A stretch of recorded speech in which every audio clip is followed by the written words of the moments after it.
Больше 100 учащихся и более 70 учителей приняли участие в 6-х николаевских чтениях в Жиганском районе. В этом году мероприятие прошло в новом формате. С докладом выступили не только учащиеся, но и их руководители. Тему продолжит Мария Полонова.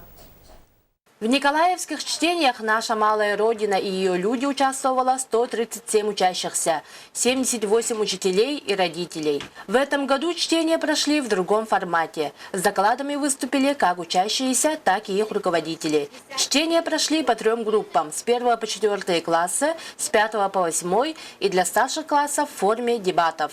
Но в этом году я бы хотела отметить, что учащиеся старших классов приняли очень активное участие в обсуждении статьи нашего первого президента Михаила Ефимовича Николаева, статья, посвященная 25-летию суверенитета Республики Саха-Якутия. Целью данного мероприятия является воспитание гражданской активности, патриотизма на основе изучения биографии, трудов первого президента Якутии, депутата Государственной Думы Российской Федерации Михаила Ефимовича Николаева. Ведь детство и начало трудовой деятельности Михаила Ефимовича тесно связано с Жиганским районом. Тема моего доклада «Моя прабабушка, труженик Заполярья».